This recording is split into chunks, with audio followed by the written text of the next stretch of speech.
ओम शांति। अगर परमात्मा के साथ योग लगाना चाहते हो तो इसके लिए सबसे ज्यादा जरूरी चीज है और वह आधार भी है, वह है स्वयं से बातें करना। अगर आप स्वयं से बातें करना जानते हो तो फिर तो कोई दिक्कत ही नहीं है। और पूरा दिन में अगर एक भी बार स्वयं से बातचीत कर ही नहीं रहे हो, इसका मतलब आपकी आत्मिक स्थिति डामाडोल है।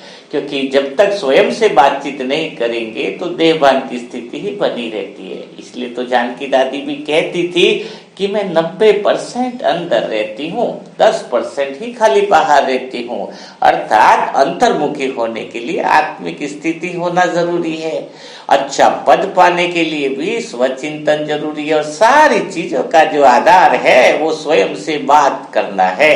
लेकिन सबसे बड़ा चक्कर तो इस बात का है कि स्वयं से बात करे तो करे क्या, यही तो समझ में नहीं आता है।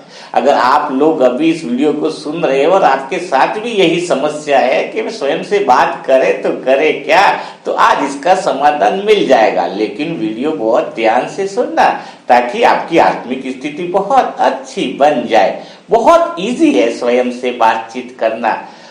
स्वयं से बात करने के लिए कुछ विशेष बातों का ध्यान रखना होगा जिससे आप सदा काल के लिए स्वयं में आनंद स्थिति का अनुभव कर सकते हो। उसको स्वयं से बात करने के लिए हमें 3 बातों को डिवाइड कर लेना चाहिए ताकि आप अच्छे से योग लगा सको, अच्छे से आत्मिक स्थिति बन सके, अच्छा परमात्मा के साथ मनन चिंतन हो सके। अब आप सोच रहे होंगे कि वो 3 बातें हैं कौन सी इन 3 बातों को ध्यान में रखना है। तो बिना देरी किए पहली बात आपको मैं आत्मा बता देती हूँ कि सबसे पहला जो पार्ट है स्वयं से बात करने के अंदर 5 या 10 मिनट या 20 मिनट आप किस चीज के बारे में बात करोगे कि आपने क्या जान लिया है, यानी आत्मा के बारे में आपने क्या जान लिया है। यह पहली स्टेज रहेगी। दूसरी स्टेज में बात करनी है आपको कि आपको भगवान ने क्या याद दिला दिया है, क्या स्मृति दिला दी है। यह दूसरी स्टेज की पॉइंट रहेगी। और तीसरी स्टेज में आपकी बात रहेगी कि मन जो मंत्री है, बुद्धि जो वजीर है और अपने संस्कार रूपी जो सेना है उसको कैसे ठीक रखना है, उसका क्रियान्वयन कैसे करना है, वह तीसरी स्टेज में स्वयं से बातें करने के अंदर होनी चाहिए। तो आपको पहली स्टेज कौन सी बताई थी कि आप आत्मा हो या आपको स्वयं के बारे में क्या याद आ गया, स्वयं के बारे में आप कितना कुछ जानते हो, उसकी पहली स्टेज की बात हमेशा करनी चाहिए। निरंतर अगर आप 1 महीना भी करते हो तो आपकी आत्मिक स्थिति भी पावरफुल हो जाएगी, आपके विघ्न भी खत्म हो जाएंगे। और निरंतर जो कहते हैं ना कि आत्मिक स्थिति और अंतर्मुखी अवस्था कैसे बने, तो इससे ऑटोमेटिक स्वतः बन जाएंगी। तो थोड़ा प्रैक्टिकल भी तो करके देखे कि पहली स्टेज में हम बात करेंगे वो जैसे कि आपको बताया कि स्वयं के बारे में कि अपन ने स्वयं के बारे में क्या जान लिया। तो चलो शुरुआत करते हैं पहली स्टेज की बात। बहुत आसान है कि मैं एक पॉइंट ऑफ लाइट हूं, मैं आत्मा ज्योतिर्बिंदु के समान हूं, अजर हूं, अमर हूं, अविनाशी हूं। मुझ आत्मा को दिव्य दृष्टि मिल गई है। भगवान ने मुझे स्मृति दिला दी है कि मैं कौन हूँ, मैं आत्मा हूँ।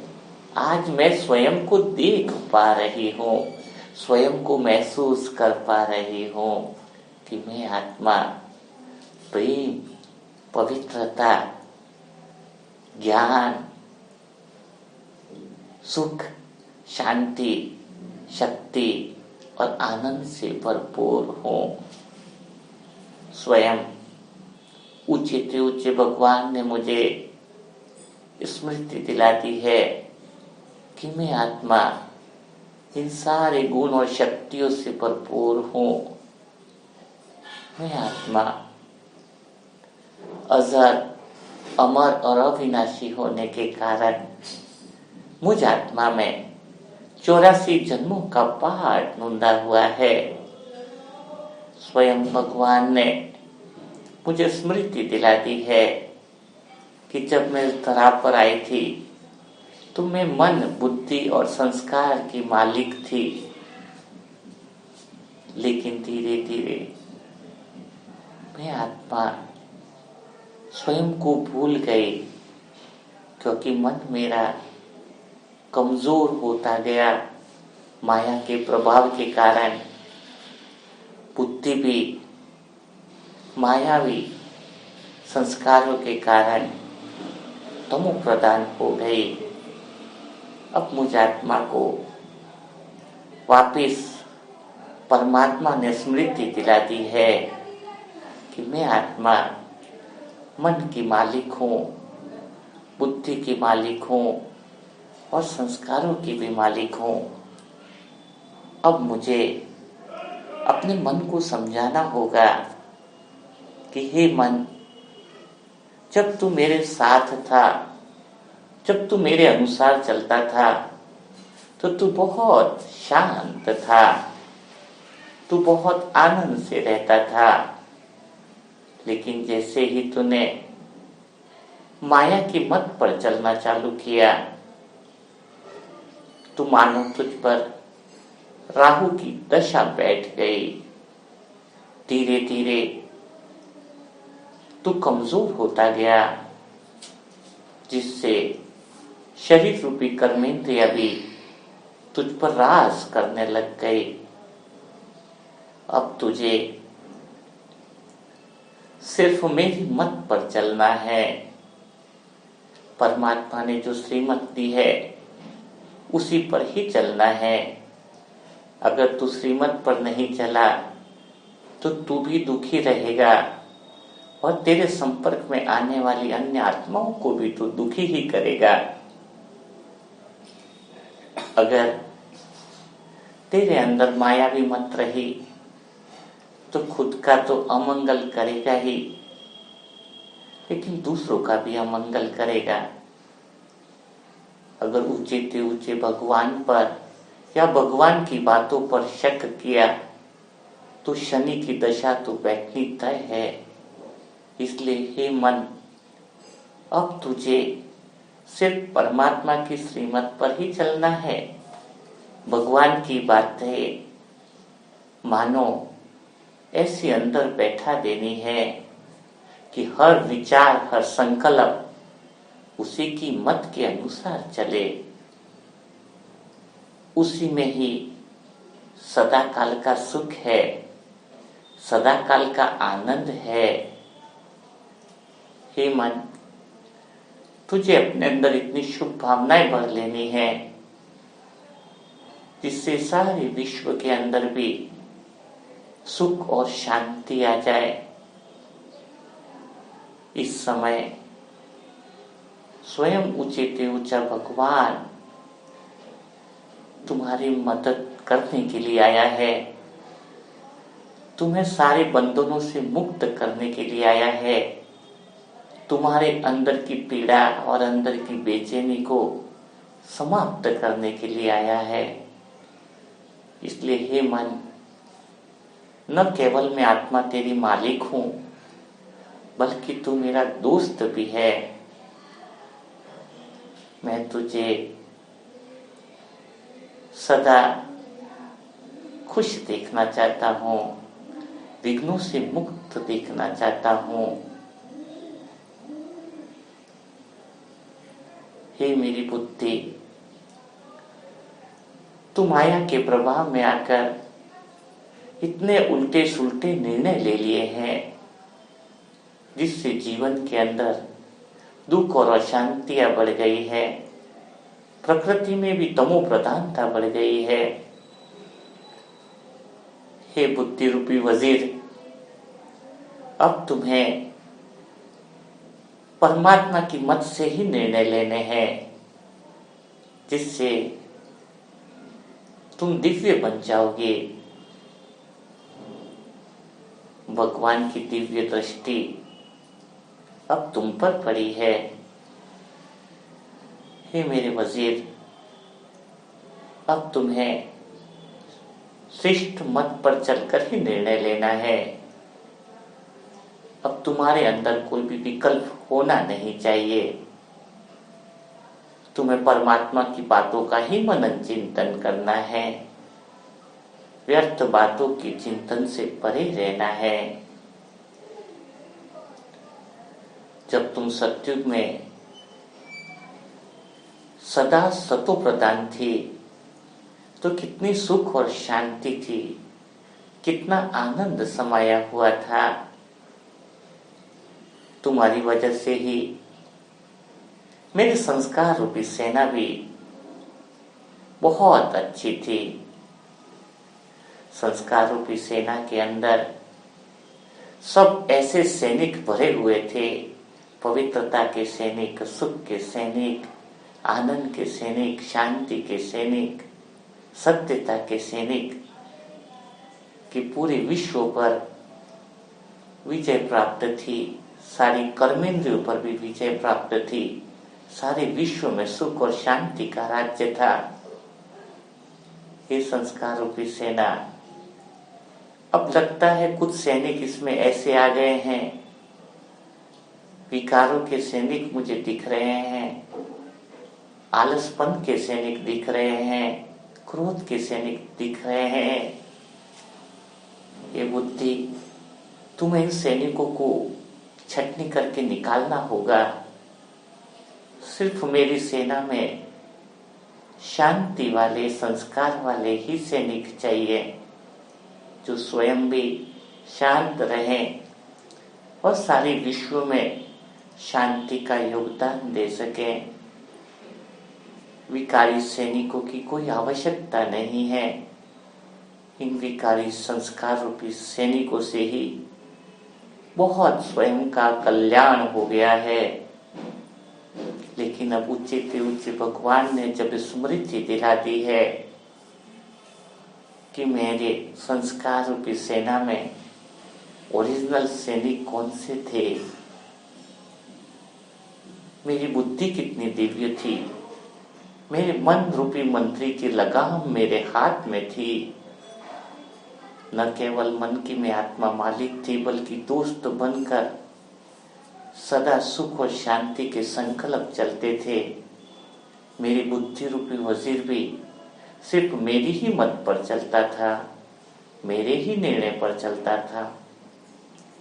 और मेरी शुद्ध संस्कार रूपी सेना सारी दुनिया में नंबर 1 थी। एक एक सैनिक मानो सारे विश्व में सुख और शांति का राज्य फैला रहा हो। अब मुझे वापस वही दिन लाने हैं। मेरा पूरा ध्यान, पूरा अटेंशन मेरे मन रूपी मंत्री पर रहेगा, बुद्धि रूपी वजीर पर रहेगा, संस्कार रूपी सेना पर रहेगा। रोज मेरा दरबार इसी तरीके से लगता रहेगा। अब किसी की कोई भी गलती बर्दाश्त नहीं होगी। हे मंत्री, अब तुझे सुधर जाना है, क्योंकि अब अंत से अंत का समय बचा है। अगर अभी भी तू नहीं सुधरा तो बड़ी मुश्किल आ जाएगी। हे बुद्धि रूपी वजीर, तुझे भी अब हर निर्णय परमात्मा की श्रीमत पर लेने का दृढ़ निश्चय करना है, अपने सद्विवेक का इस्तेमाल करना है, क्योंकि एक नाव को डूबने के लिए छेद ही काफी होता है। अब गलतियां करने का समय चला गया है। अब अंत से भी अंत का समय बचा हुआ है। आज से ही मैं संस्कार रूपी सेना के अंदर भरे हुए विकारों के सैनिकों को बर्खास्त करता हूँ। एक भी विकार रूपी सैनिक मेरी संस्कार रूपी सेना में हो नहीं सकता। मैं विजयी आत्मा हूँ, मैं परमात्म सहयोगी आत्मा हूँ, परमात्म दिल तख्त नशीन आत्मा हूँ, मैं स्वराज्य अधिकारी आत्मा हूँ। मेरा मन, बुद्धि और संस्कार पर पूरा स्वराज्य चलता है। मेरा स्वराज्य में किसी माया की ताकत नहीं कि मेरे स्वयं के स्वराज्य को हिला सके। मैं सदा परमात्मा की मत पर ही चलने वाली आत्मा हूँ। मेरे तीनों सूक्ष्म शक्तियाँ परमात्मा की श्रीमत के अनुसार ही श्रेष्ठ कर्म करती है। इससे मेरा मन मजबूत हो गया है, मेरी बुद्धि दिव्य बन गई है, मेरे संस्कार रूपी सेना भी नंबर 1 बन चुकी है। अब लगता है कि मैं आत्मा मायातीत और प्रकृति जीत आत्मा बनती जा रही हूँ, मैं पावरफुल बनती जा रही हूँ, मैं शक्तिशाली बनती जा रही हूँ। तो इस तरीके से आपको स्वयं से बातें करनी चाहिए। देखो कितना आसान काम है, तीनों चीजें इसके अंदर आ गई कि स्वयं की स्मृति दिलानी है कि मैं पॉइंट ऑफ लाइट हूँ, आत्मा है ना।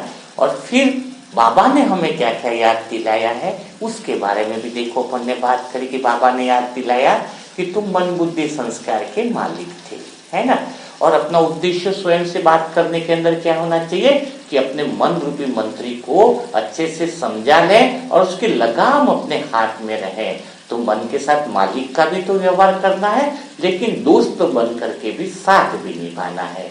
मालिक और दोस्त का बैलेंस होगा तो मन पूरी तरीके से आपके नियंत्रण में आ जाएगा, है ना। और बुद्धि रूपी जो वजीर है, अगर वो परमात्मा की श्रीमत अनुसार छोटे छोटे जो निर्णय लेती है तो वो बुद्धि दिव्य बनती जाती है। तो सदा स्वयं से बात करना है कि मैं अपनी बुद्धि को और दिव्य कैसे बनाऊं, कहीं कुछ मिस्टेक तो नहीं हो रही है। और संस्कार रूपी सेना को भी बेस्ट रखना है कि कहीं उसके अंदर आलसपन या खाने की श्रीमत तोड़ने वाले सैनिक तो नहीं है, क्रोध वाले सैनिक तो नहीं है। तो उनको क्या करना है, उनको बिल्कुल बर्खास्त कर देना। रोज अपने स्वयं का दरबार लगाकर चेकिंग करते हुए स्वयं से क्या करनी है, बातें करनी है। और जैसे जैसे आप छोटे छोटे विघ्नों पर विजय प्राप्त करते जाओगे, छोटी छोटी समस्याओं पर विजय प्राप्त करते जाओगे, तो जितनी आप विजय प्राप्त करते जाओगे आपका आत्मबल बहुत पावरफुल होगा।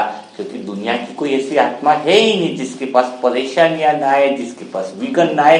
लेकिन जो आत्मा जितनी परेशानियों को खत्म करती है, जितनी परेशानियों का समाधान करती है, जितनी समस्याओं का समाधान करती है, उस आत्मा के अंदर आत्मबल भी बढ़ता जाता है।